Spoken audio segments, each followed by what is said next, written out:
Cuman yang jelas di sini sering dimanfaatkan oleh kaum pengikut ahlu tarikat seperti tarikat Qadiriyah, Naqsabandiyah, tarikat Anamiyah, tarikat Insaniyah. Itu pada bulan-bulan tertentu mereka melakukan khalwat. Nah, untuk apa vibrasi kebatinan mereka. Nah, itu.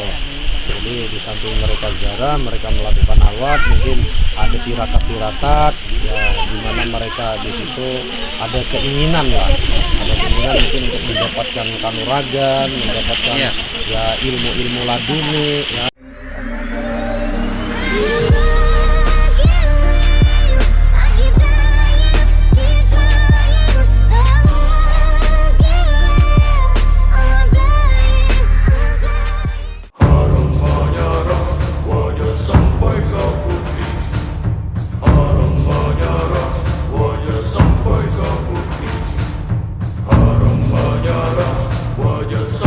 Haram menyerah!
Assalamualaikum Kula, ketemu lagi bareng kita di Bakula Experience tentunya. Udah 2 minggu ya Kula kita nggak bikin video atau publish video. Nah, kali ini kita akan melakukan eksplorasi di Pulau Datu tentunya bersama tim Bakula ya, dan juga di sini kita diundang oleh majelis Saidan ya, yang dipimpin langsung oleh Ayahanda Fakih. Beliau sendiri yaitu ayah sekaligus guru kami ya. So di sini kita udah ada di Pulau Datu ya, yang ada di Tanjung Dewa, Pantai Batakan tepatnya ya. Di sini ada sebuah makam ya. Sebenarnya banyak makam sih sebenarnya, tapi yang lebih terkenal ya, yaitu Datu Pamulutan, atau beliau diberi gelar juga Datu Muhammad Thohir ya, Muhammad Thohir ya. Nah, kita mungkin sedikit menelusuri ya ke bawah sambil lihat-lihat apa aja sih yang ada di sini, seperti apa situasi keadaannya, dan juga istilahnya apa ya, pemandangannya lah juga di sini ya. Dan juga Ayah Fakih menginformasikan kepada kami bahwa di sini juga ada tempat-tempat yang istilahnya bisa dikatakan mistis lah juga ya. Kalau nggak salah ada petilasan dari Sunan Muria dan Sunan Bonang. Nanti kita tanya-tanya sama Ayah Fakih ya. So, let's go. Ikuti kita pulang. Nah, kebetulan Ayah Fakih itu sudah ada di bawah. Nanti kita tanya-tanya ya untuk petilasan Sunan Bonang dan Sunan Muria kalau nggak salah ya. Dan pula mungkin Bang Billy bisa menyorot di sebelah sana ya. Nah, di sebelah sana itu kita bisa melihat ya, ada pohon, dan kalau dilihat sih lumayan angker juga pohonnya. Bisa dapat nggak gambarnya Bang? Mungkin di zoom bisa dapat ya. Nah, pohonnya itu kayak apa ya, banyak cabang-cabangnya gitu ya. Kelihatannya sih kelihatan angker aja gitu. Nggak tahu ya kalau malam seperti apa di sini. Sayangnya kalau malam di Pulau Datu ini sangat-sangat jarang sih ada istilahnya apa ya, ada sopir klotok lah sini bahasanya ya, kayak perahu gitu ya untuk ke sini ya. Jadi kalau malam itu jarang banget ada, dan jarang banget mau ada yang nganterin ke sini. Jadi kita nggak bisa melakukan eksplorasi pada malam hari. Nah, terpaksa ya siang hari lah. Ini sekitar jam berapa ya? Ini udah sore sih, sekitar jam setengah 3. Udah mau jam 3 ya, jam 3 sore. Oke, kita ke bawah lagi Gula. Mungkin kalau suaranya atau audionya mungkin kurang terdengar dengan jelas ya. Ya karena di sini seperti yang kita tahu, yang namanya di pantai suasananya seperti ini ya. Oke, Gula, ke bawah lagi. Jadi kami menempuh perjalanan dari Kecamatan Sungai Tabuk ya, tentunya lokasi Bakula Experience. Itu sekitar ada berapa jam Bang Billy? 2 jam ada ya? 2 jam lebih ya? 2 jam setengah lah baru nyampe ke sini. Dan tadi juga kita kehujanan ya, karena kita cuma naik motor doang, jadi sempat kehujanan, tapi alhamdulillah bisa sampai ke sini dengan selamat. Kita sambil jalan ya belajar.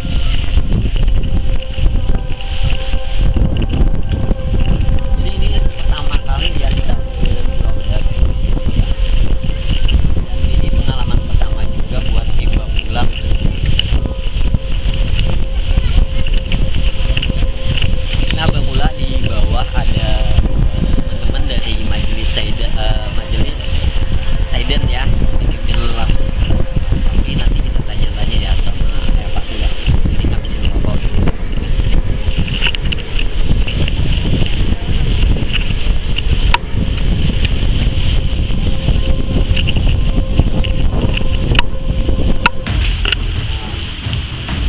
Ini memasuki petilasan pejuang kita dulu sini.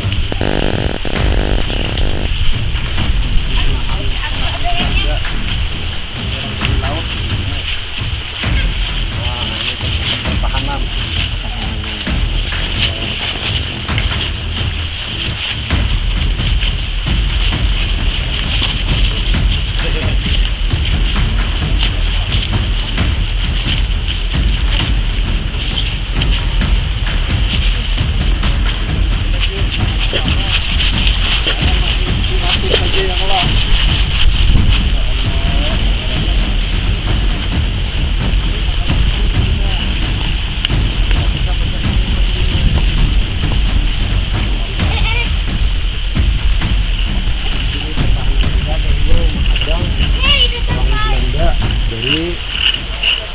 Nah, kita masuk sempat berjuang di sini kan, Patih Pembeleh Betung, Oh Patih, iya.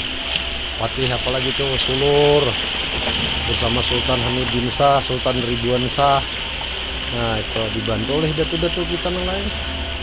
Nah itu, jadi beliau ini bertugas di samping syiar Islam mempertahankan wilayah kita dari serangan laut. Ya, Nah ini, baik secara nyata maupun secara gaib kalian. iya, nah Secara ilmu spiritual. iya. Lalu mistisnya apabila malam bulan purnama di bulan Muharram untuk mengelabui Belanda, seakan-akan kita ini banyak persenjataan ya kan. Nah, itu digunakan ilmu tenaga dalam untuk mengangkat air laut. Begitu karena sinar bulan, percikan-percikan airnya tuh kayak kunang-kunang. Iya. Nah dikira itu benteng kita yang penuh lampu-lampu, yang penuh dengan, nah akhirnya Belanda balik gitu kan. Jadi di sini pertahanan. Ya ini pertahanan. Nah, menang kita naik tadi ya kedua, cuma di sini jaga ibadah kita tuh pos pantaunya kan. Iya. Pos pantau bila musuh datang hendak ke muara Trisakti, hendak nyerang Kelai Hari sudah ketahuan gitu. Masya Allah. Nah, dan di sini sering dilakukan latihan tapakumkum. Nah, itu ajaran tarekat Sunan Muria, Sunan Bonang, Sunan Kalijaga. Nah, itu. Di sini. Ini mulai diketahuinya nih sejak kapan ya? Kalau masa Tempat ini. masa terjadinya pemisahan itu menurut kabar itu tahun 1706, berpisahnya pulau. Iya, iya. Nah, cuma diketahuinya kan setelah negeri kita merdeka, ya kan. Nah, itu lalu dipopulerkan oleh pemerintah daerah Kabupaten Tala. Sejarah dari Datu Pamulutan sendiri itu.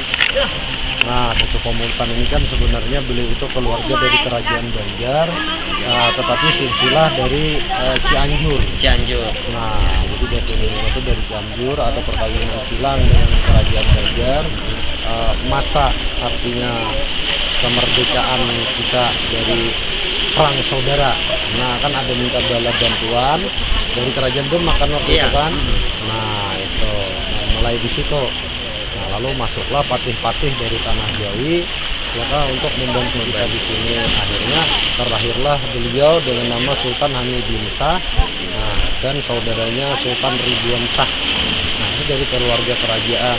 Tetapi pas ke sini diperintahkan untuk syiar agama Islam dan mempertahankan wilayah kita dari serangan Belanda masa itu. Nah, beliau berubah nama menjadi Muhammad Thohir. Jadi secara kada langsung Muhammad Thohir itu cuma sebagai gelar. Iya. Jadi nama aslinya Sultan Hamid Shah. Iya, nama samaran dari Sultan Hamid Iya. bin Shah untuk menutup jati dirinya sebagai keluarga kerajaan Banjar. Nah, itu. Kalau dari cerita yang belum dengar dia adanya Pulau Datu ini terbentuk karena beliau berpesan wasiat sebelumnya. Rasulullah waktu beliau berwasiat bahwa kalau Sidin sudah pulih lah Ya. rasanya, itu istilahnya dimakamkan di sini. Iya. Jadi di garisi Iya. dengan Dengan penunjuk tangan ya itu benar. akhirnya memisah menjadi sebuah pulau. Itu sebuah pulau. Benar ya, Pak? Benar, itu benar. Wilayah itu benar. Ya, sudah dari turun temurun itu diceritakan Iya. oleh nenek moyang kita. Nah, lalu tujuan kita ke sini kan dalam rangka mengenalkan situs sejarah kepada anak-anak muda kita, terutama pemuda-pemuda Muslim, ya kan, bahwa di sini ada seorang dai yang luar biasa ilmunya, dia hafal Quran, hafal hadis, ya kan, dia anak raja, keturunan raja, tetapi rela mengorbankan hidupnya untuk memperjuangkan agama dan memperjuangkan bangsa ini. Nah, ini maksud kita kenalkan kepada generasi muda yang ada ini biar menjadi suri tauladan perjuangan bangsa kita ke depannya kan gitu.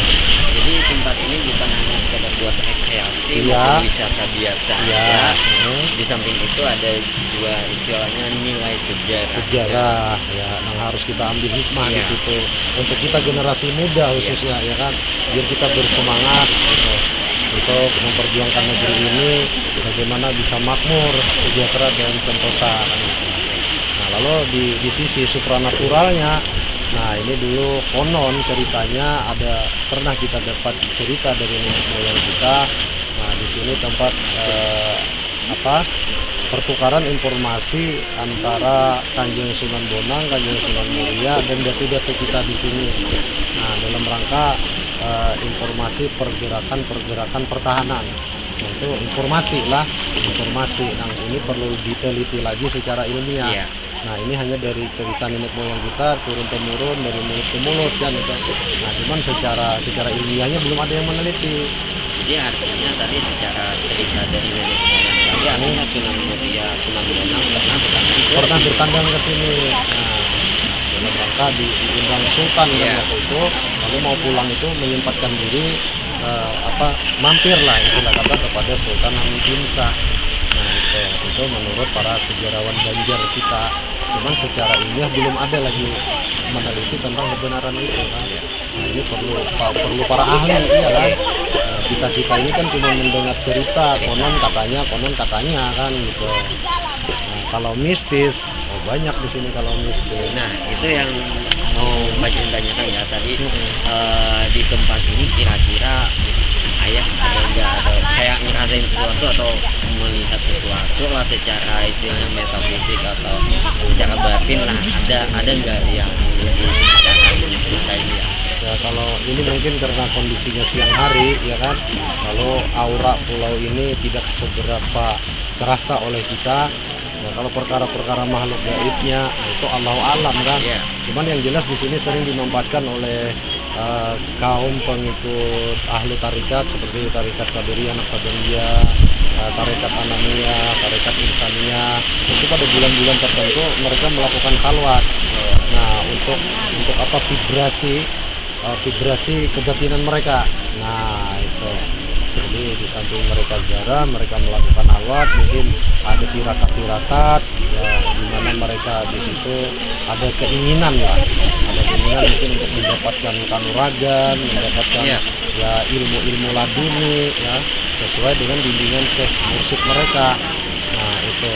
Jadi artinya di tempat ini istilahnya auranya aura positif aja ya lah di Iya, sekitar jika ada aura negatif. Iya, yang aura tidak positif. Karena kan di sini ada pejuang, ada wali Allah, ya kan. Nah di sini tujuannya wali Allah. Yang lain itu adalah pejuang-pejuang Allah kan. Yang insya Allah mereka mujahid, musyahid. Kalau aura mistiknya misalnya seperti malam ini, kalau kita mau nunggu, nah pada saat purnama sidi biasanya air lautnya ini berubah berwarna putih. Nah itu entah faktor apa, karena kita bukan ahli kan, cuman bisa melihat aja. Nah kadang percikan-percikan airnya begitu menabrak karang, semburan airnya itu berwarna putih seperti kunang-kunang. Nah itu setiap pada 15, jadi bercahaya. Nah, itu mungkin apakah karena air laut yang mengandung garam itu bisa menyerap cahaya bulan atau hal-hal lain, itu Allahu a'lam. Nah itu, dan pernah kita sekali membuktikan itu pada tahun kemarin. Kita kan nginap di sini. Nah kita nginap, nah, kita turun malam-malam, dan bahkan ada teman kita dari tanah Jawa itu, nah juga melihat kejadian itu, beliau sempat nangis gitu kan. Nah, karena ternyata beliau iktiratnya itu semua kebesaran Allah. Nah, jadi di sini kita nampak kebesaran Allah. Betapa Allah bentangkan laut buat kita yang manfaatnya sangat banyak, ya kan. Dan ini adalah warisan bangsa kita, warisan negara kita yang harus kita jaga. Ya kan? Lihat laut, masya Allah. Di sini banyak gambaran yang bisa kita ambil hikmah. Nah, itu akhirnya masuklah dia kepada wacana-wacana acara religius, di mana seperti suluk, ya kan, terus tapakumkum, ya kan, nah, dan macam lain sebagainya. Itu biasanya kalangan ahli tarekat yang melakukannya, ritual-ritual itu di tempat ini. Makanya dia seperti tertata rapi, ya kan, karena memang dimanfaatkan tiap tahunnya. Nah, sisanya Allahu a'lam. Memang banyak lagi keganjilan. Kadang-kadang pulau ini di malam purnama itu dari pantai terlihat terang sampai ke langit. Nah, itu entah ada apa, itu Allahu a'lam. Lalu dikatakan apakah karena batu karang ini menyerap cahaya bulan atau seperti apa? Itu kita Allahu a'lam. Makanya di sini kita informasikan, mudah-mudahan ada para pakar-pakar yang mau meneliti. Nah, ini kan salah satu perbendaharaan ya kan perbendaharaan yang perbendaharaan wisata yang ada di daerah Kalimantan Selatan, salah satunya ya kan. Nah, kalau wisata religi yang lain itu sangat banyak ya kan, seperti di Kota Baru, Batu Licin, nah itu banyak. Dan kayaknya informasi ini jarang banget ya diketahui oleh orang lain. Iya, karena dia kan turun temurun. Nah, dari kakek ke bapak kita ke kita kan itu. Nah, jadi gitu. Jadi hanya diketahui oleh yang benar-benar ada garis keturunan dari kerajaan Banjar. Jadi jarang diketahui oleh Ya, umum. biasanya kita ini kalau mau ziarah ke sini, sebelum ke sini biasanya kita ziarah Sultan Adam dulu. Iya. Nah, Sultan Adam, lalu Pangeran Antasari, lalu Pangeran Suryansa, ya kan baru ke sini. Itu ada kaitannya. Iya, memang mereka itu ahlul bait lah istilah bahasa gitu kan, ahlul bait. Garis keturunan. Garis keturunan mereka. Jadi dari Sultan Tambudilah, beliau kan Sultan Hamidillah. Nah, itu Hamidin Shah gitu. Hamidin Shah. Kalau Ridwan Shah sang adik, terus muridnya Samsudin. Nah, jadi dari Martapura beliau disuruh bertugas ke sini, di samping siar agama Islam, beliau memantau pergerakan Belanda yang ingin menyerang wilayah kita. Selain makam Datu Pamungkas atau Sultan Hamidin Shah itu ada lagi kan ya di sini makam Banyak sebenarnya kalau daerah Pelayari kan ada. maksud Pak Cundu di pulau ini. Di pulau ini hanya beliau aja, Beliau. beliau dengan murid-murid beliau. Nah, selain itu tidak ada. Nah, sisanya juga itu ada kadam-kadam beliau. Konon katanya mereka diambil dari patih-patih dari Cianjur dan dari Kerajaan Demak. Iya. Nah, itu ada muridnya Khatib Dayan dan sebagainya. Nah, itu pernah juga untuk mempertahankan wilayah ini berjuang di sini gitu kan. Nah, itu kayak Patih Beruntung Manau, Patih Sulur, Patih Pembelah Badung, itu semuanya pernah ikut berjuang di sini. Karena ini kan pertahanan laut nih, pertahanan laut. Ada masa itu. Iya.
wajah sampai ke putih.